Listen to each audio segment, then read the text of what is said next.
দেশে গতকাল শনিবার 7.5 ঘন্টার মধ্যে 3 বার ভূমিকম্প অনুভূত হয়েছে। সকালে একবার এবং সন্ধ্যায় পরপর 2 বার কম্পন আঘাত এনেছে।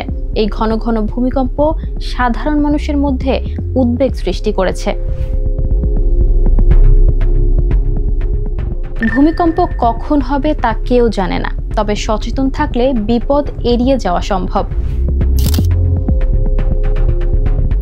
পরিবারের সবাইকে জানিয়ে রাখুন কিভাবে বিদ্যুৎ ও গ্যাসের সুইচ বন্ধ করবেন। পরিবারের সদস্যদের জন্য হেলমেট রাখুন। ঘরের ওপরের তাক বা সেলফে ভারী জিনিস রাখবেন না।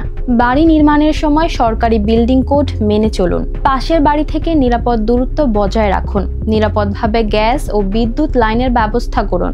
গর্ত বা নরম মাটিতে ভবন নির্মাণ করবেন না। নিজেকে শান্ত ও ধীর স্থির রাখুন। বাড়ির ভেতরে থাকলে বিম, কলাম বা পিলারের পাশে আশ্রয় নিন। স্কুলে থাকলে বেঞ্চ বা টেবিলের নিচে থাকুন। কাঁচ বা ঝুঁকিপূর্ণ জিনিস থেকে দূরে থাকুন। লিফট ব্যবহার করবেন না। উঁচু ভবনের জানালা বা ছাদ থেকে লাফ দেবেন না। বাড়ির বাইরে থাকলে গাছ, ইটের ঘর বা বৈদ্যুতিক খুঁটি থেকে দূরে থাকুন।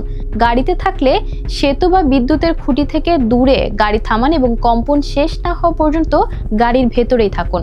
মুখ কাপড় দিয়ে ঢেকে রাখুন যেন ধুলো শ্বাসনালীতে না যায়। প্রথম কম্পনের পর আবার হতে পারে, তাই সুযোগ বুঝে নিরাপদ স্থানে বাইরে বের হন।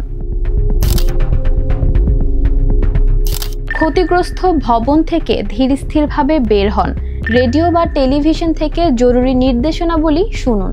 বিদ্যুৎ, গ্যাস, টেলিফোন লাইনের সমস্যা আছে কিনা পরীক্ষা করুন। সরকারি সংস্থাগুলোকে প্রয়োজনীয় সহযোগিতা করুন। উদ্ধার কাজে নিজেকে নিয়োজিত করুন। অস্থায়ী আশ্রয়স্থলে ক্ষতিগ্রস্ত লোকদের নিয়ে যান এবং সর্বশেষ যোগাযোগ ব্যবস্থা পুনঃপ্রতিষ্ঠায় সহযোগিতা করুন।